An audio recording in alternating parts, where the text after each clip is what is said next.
은혜 받으실 하나님의 말씀은 요한복음 1장 12절 13절 우리 함께 있습니다. 영접하는 자 곧 그 이름을 믿는 자들에게는 하나님의 자녀가 되는 권세를 주셨으니 이는 혈통으로나 육정으로나 사람의 뜻으로 나지 아니하고 오직 하나님께로부터 난 자들이니라. 아멘. 할렐루야.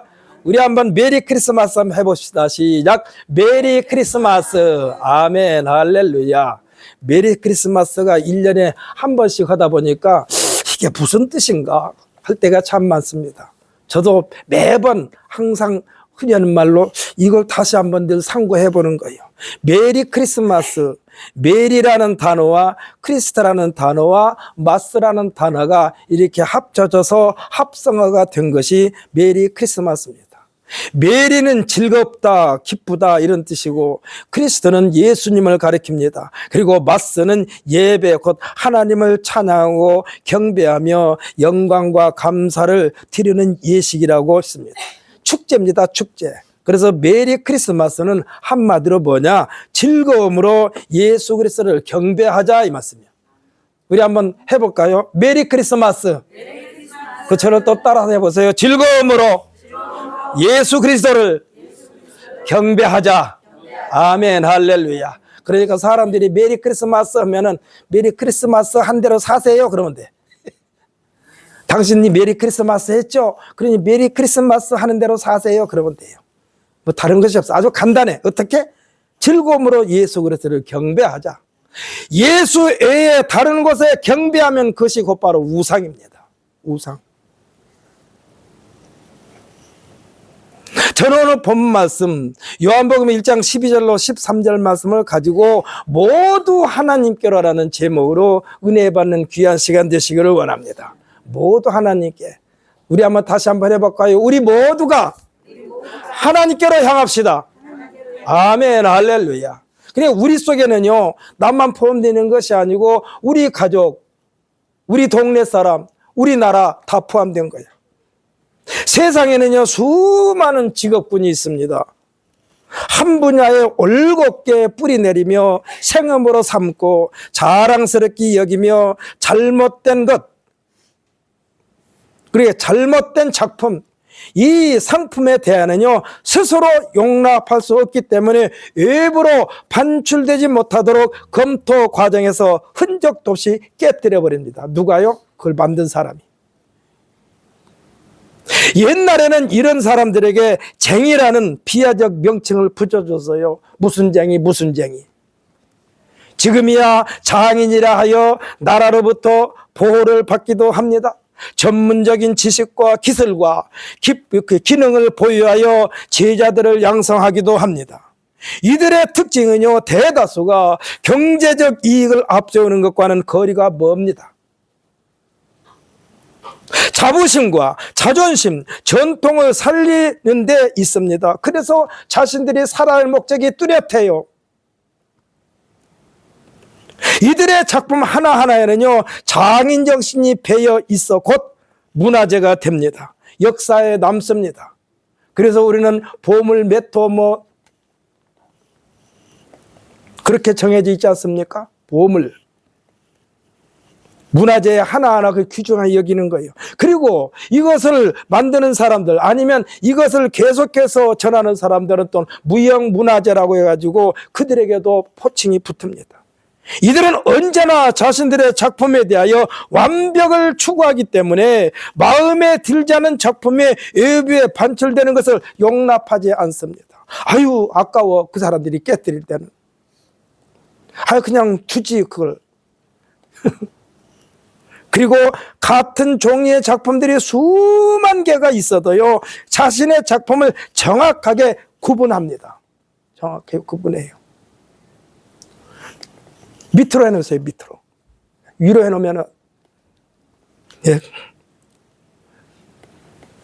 그러니까 작품들이 수만 개가 내가 만든 작품이나 다른 사람이 만든 작품이 막 섞여 있어도 똑같은 것처럼 보이는데 우리들이 볼 때는 이 본인들은 자기가 만든 작품에 대해서 정확하게 구분해요. 하나님께서 예수님을 이 땅에 보내신 목적, 예수님께서 이 땅에 오신 목적은 하나입니다. 뭘까요? 일그러질 대로 일그러진 하나님의 형상이 망가진, 이 하나님의 형상이 망가진 사람들을 본래의 모습으로 고치시고 변화시키고 새롭게 하셔서 하나님의 자녀가 되는 권세를 채우고 입히시기 위하여 이러한 뚜렷한 목적을 가지고 예수님께서 오신 줄 믿으시기를 바랍니다. 그래서 인류 요리사가 음식을 만들어 모양이 각각 다른 그릇에 담았어도 모양에 따라서 음식 맛이 다른 것이 아니라 뚝배기가 됐던 사기 그릇이 됐던 금 그릇이 됐던 은 그릇이 됐던 음식 맛이 같은 것처럼 형상과 성격이 제각각이라 할지라도 누가 됐든지 간에 그에게서 예수님 하나님의 아들의 향기만 확인된다면 이것으로 하나님께서 만족해 하시는 줄 믿으시기를 바랍니다. 그러니까 누구에게서든지 예수 그리스도의 향기를 확인하시는 거예요. 누가요? 하나님이. 이것을 우리는 받아들여야 돼요. 예수님이 이 땅에 오시면요 이 일을 하시려고 오신 것입니다. 어떠한 자세로 예수님을 받아들여야 되는가는 베드로가 정답을 우리에게 알려주었어요. 뭐라고 그러느냐? 예수님은 이 정답에 흡족해 하셨습니다. 그 답은요, 예수님은 그리스도요, 예수님은 하나님의 아들로 받아들이는 것이 정답인 줄 믿으시기를 바랍니다. 예수님은 하나님의 아들입니다. 믿으십니까? 그리고 우리를 구원하시는 메시아입니다. 믿으십니까? 그러므로 예수의 다른 것으로 인하여 내 인생이 결정되어지면 안 돼요. 결정되어지면 안 돼. 문제는 그때그때 상황에 따라서 이 정답을 부정한다면 그에게서 하나님의 아들의 향기가 없어진다는 것입니다. 없어져요. 이 향기를 꾸준하게 유지하는 것이 참된 신앙생활입니다.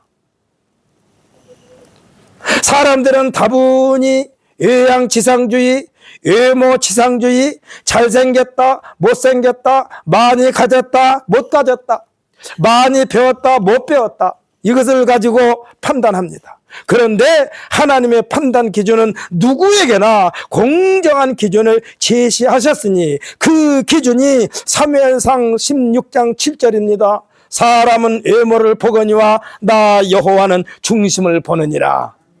사랑하는 성도 여러분, 여러분의 중심에 예수 그리스도로 가득 채우시기를 예수님의 이름으로 축복합니다. 빈 공간을 만들어 놓은 게 문제예요. 빈 공간을 만들어 놓으면요, 호기심이라는 게 그 빈 공간을 채우는 거예요. 호기심. 적어도 우리는 신앙생활만큼은 정확하게 하나님 말씀에서 절대로 벗어나지 마시기를 예수님의 이름으로 축복합니다. 제가 신학교 들어갔을 때 학장 목사님께서 신학생들을 앉혀놓고 책부 시간에 설교하시는데 무슨 말씀하시는지 저는 지금도 뚜렷해요. 여러분, 원색적인 복음을 전하십시오.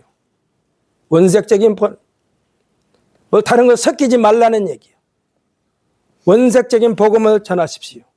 그래서 제가 원색적인 복음을 전하려면 어떻게 해야 될까? 어떻게 해야 될까? 듣는 사람들이 재미있게 해야 되는데 어떻게 할까?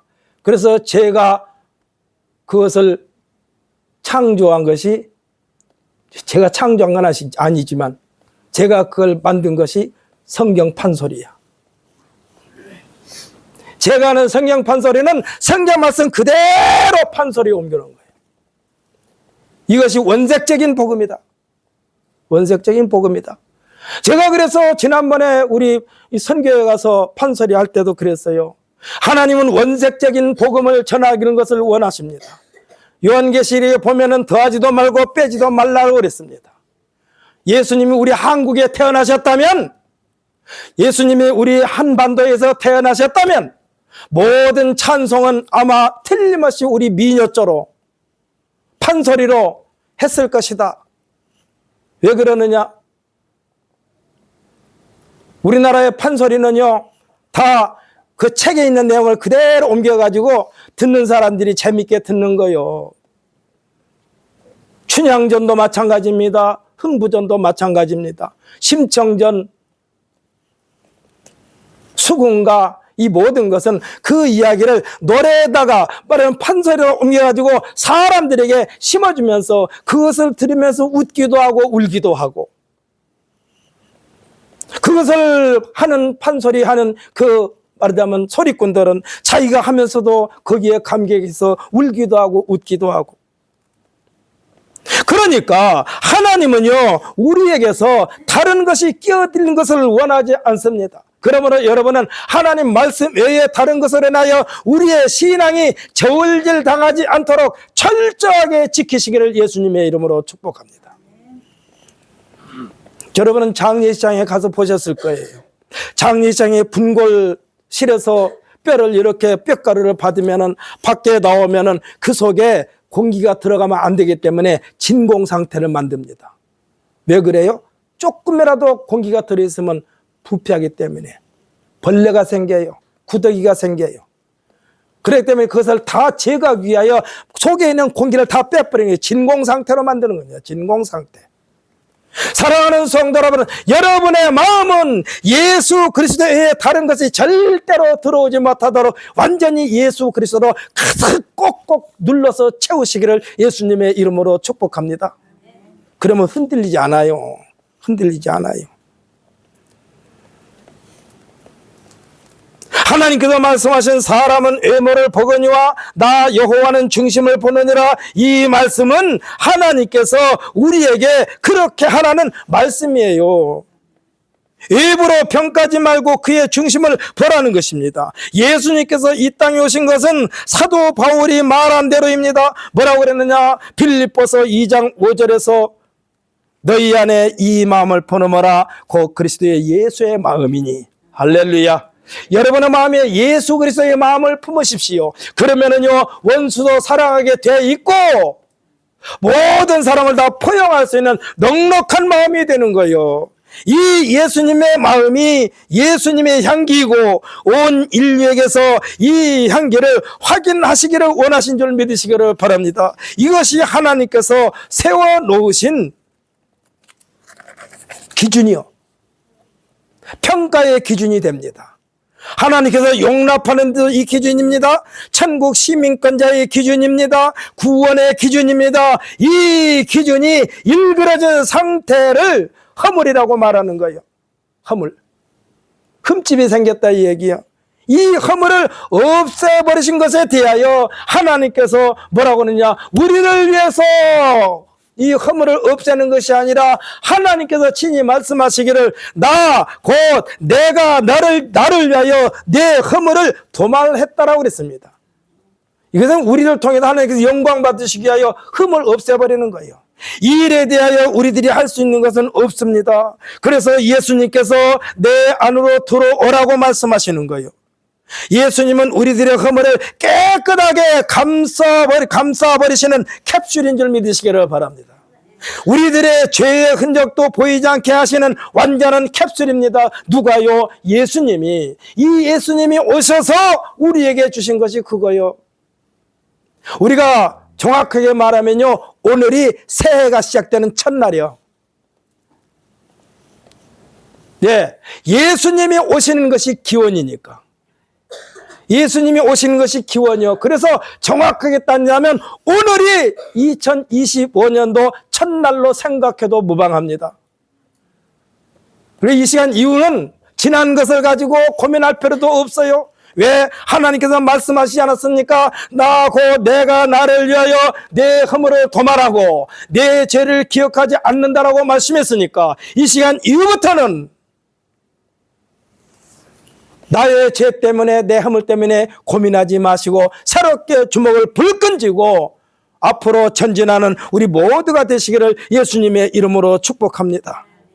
그래서 이 완전하게 우리를 감싸주시는 이 캡슐, 그래서 죄인으로는 하나님을 대면할 수 없으나 마치 추운 겨울에 엄마가 포대기로 2겹, 3겹 싸서 꼭 끌어안고 있는 포대기 속에 어린아이같이 전혀 추위를 못 느끼게 한 것과 같습니다.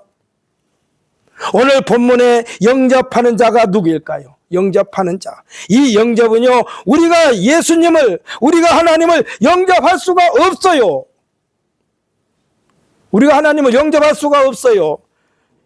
이것은요, 하나님께서 내가 너를 영접하겠으니 이 영접에 내 인생을, 우리들의 인생을 맡기라는 얘기요. 할렐루야. 여러분, 하나님이 내 품 안에 그대로 계실까요? 내 품 밖에도 하나님인데 우리가 그래서 하나님을 영접할 수가 없어요.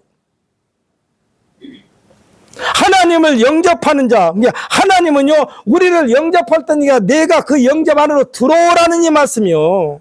여기에서 응하는 것이 우리에게서 나오는 것이 아니라고 그랬습니다.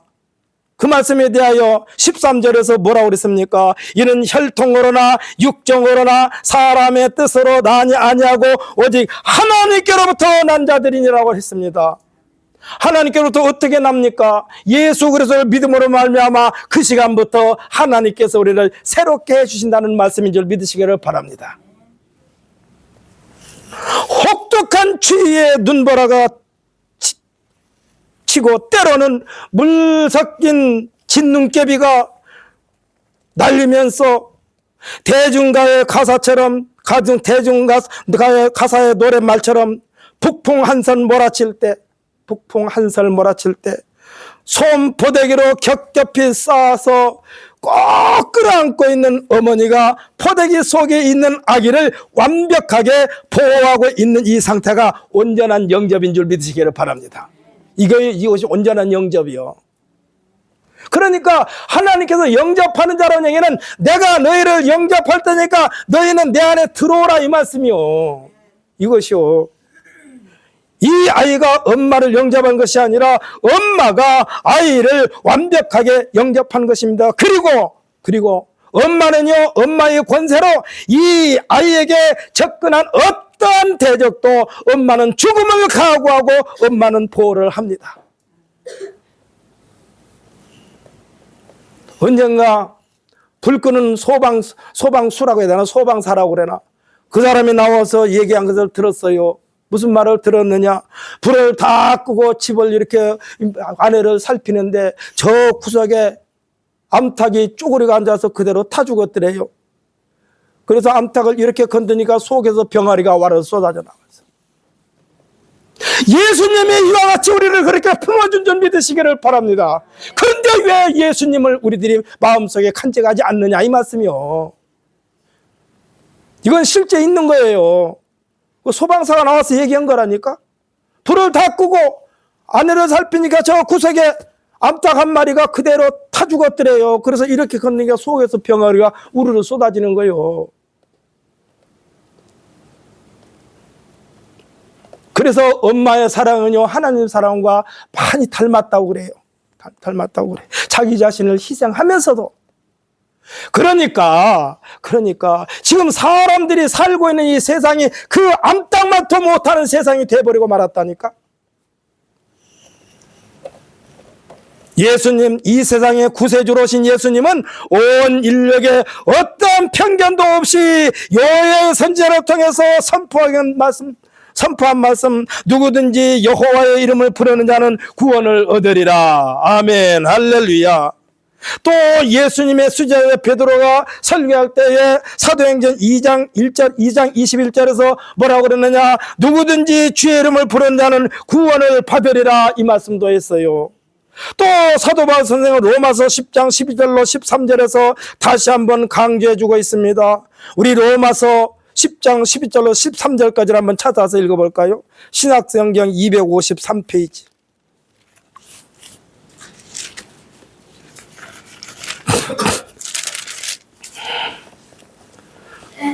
로마서 10장 11절로 13절까지 11절부터 13절까지 함께 읽습니다. 성경에 이르되 누구든지 그를 믿는 자는 부끄러움을 당하지 아니하리라 하니 유대인이나 헬라인이나 차별이 없음이라. 한 분이신 주께서 모든 사람의 주가 되사 그를 부르는 모든 사람에게 부여하시도다. 누구든지 주의 이름을 부르는 자는 구원을 받으리라. 아멘, 할렐루야. 이 말씀은요, 지난 세월에 대하여 자랑도 하지 말고 부끄러워하지도 말고 이제부터 나와 함께 새롭게 출발하자는 선물 중에 선물인 줄 믿으시기를 바랍니다. 누가요? 예수님이. 이 선물 보따리 속에는요, 세상의 그 어떤 것에도 비교할 수 없는 어마어마한 선물인 줄 믿으시기를 바랍니다. 이 선물이 얼마나 귀중한지, 내가 그렇게도 귀중하게 여겼던 것들을 다 버리게 됩니다. 예수님께서 친히 말씀하시기를 이를 내게서 빼앗는 자가 있는 것이 아니라 나는 버릴 권세도 있고 다시 얻을 권세도 있으니 이 계명은 내 아버지께서 받았노라, 내 아버지에게서 받았노라 하셨으니 예수님께서 받으신 이 모든 것도 예수님으로 말미암아 우리들도 받은 줄 믿으시기를 바랍니다. 우리들의 모든 가치관은요, 예수님과 동일해야 돼요. 할렐루야. 예수님과 가치관이 다른 것을 빼내는 생활, 버리는 생활, 예수님께서 말씀하신 버릴 권세와 다시 얻을 권세가 예수님께 있는 것처럼 우리는 임마누엘의 삶을 영위하기 위하여 이를 방해하는 어떤 것이라도 스스로 버려야만 합니다. 할렐루야. 버려야 돼요. 내게 유익이 된다 할지라도, 내게 진짜 유익이 된다 할지라도 임마누엘 하나님께서 함께 하시는 일에 방해가 된다면 버려야 돼요. 포기해야만 합니다. 이것이 하나님께서 기뻐하시고 함께 하시는 임마누엘의 삶이 되는 것입니다. 성탄절은요, 온 인류가 이와 같은 예수님을 주인으로 모시고 예수 안에서 구원의 기쁨을 누리게 하시려는 하나님의 선포적인 역사의 시작입니다. 그래서 예수님께서 오신 날이, 우리 오신 날을 기념하여 지킨 것이 지금 몇 번째입니까? 지금 몇 번째예요? 예? 2024번째요. 정확하게 우리가 말하면 예수님의 생일은, 예수님의 나이는 우리 인간의 방법으로 계산한다면 2024살.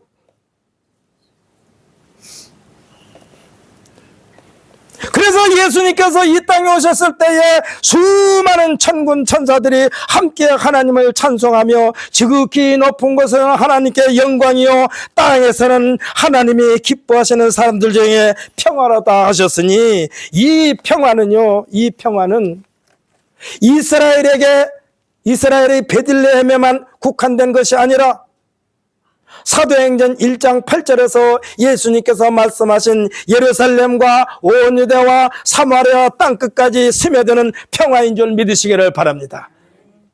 사랑하는 성도 여러분, 오늘날 우리들의 사명은, 성도들의 사명은 누구든지 모두가 예수님께서 말씀하신 평강의 주인공이 되게 하시려는 도구로 우리 자신을 내어드리시기를 예수님의 이름으로 축복합니다. 그러려면 여러분들께서 내 것이라고 자꾸 우겨 싸면요, 내 보따리만 자꾸 챙기면 그런 사람이 될 수가 없어. 그래서 예수님은 뭐라고 그랬어요? 주라! 그리하면 돌려줄 것이니 곧 후유되어 누르고 흔들어 넘치게 해서 안겨주리라. 할렐루야. 자꾸 내 것이라고 자꾸 챙기지 말고 좀 주라는 얘기요. 그 주인이 누굽니까? 이 물질의 주인이 하나님이라니까. 하나님이요. 여러분, 헌금 드릴 때 그 헌금이 내 것이라고 착각하지 마세요. 내 것이 아니요, 하나님의 것이요. 하나님의 것인데 하나님의 것이라고 인정하는 거가 우리가 헌금이라고 그러는 거예요. 여러분, 주머니에 지금 얼마만큼의 돈이 있습니까? 그거 다 하나님의 것이요. 그래서 하나님께서 이종걸 목사야, 내 주머니에 돈이 얼마 있느냐? 예, 얼마 있습니다. 그거 한 푼도 남기지 말고 다 나에게 주라. 그러면 아멘하고 드려야 돼요. 왜? 드리나 안 드리나 하나님의 것이니까. 그런데 드리고 나면 하나님께서 뭐라고 그랬어요? 주라! 그리하면 돌려줄 것이니 후유되어 누르고 흔들어 넘치게 해서 안겨주리라. 할렐루야. 여러분, 2024년도에 맞이하는 이 성탄절은 지난 시간에 대하여 깨끗하게 정리하고, 할렐루야, 2025년도를 향하여 힘찬 발걸음을 내딛는 우리 모두가 되시기를 예수님의 이름으로 축복합니다.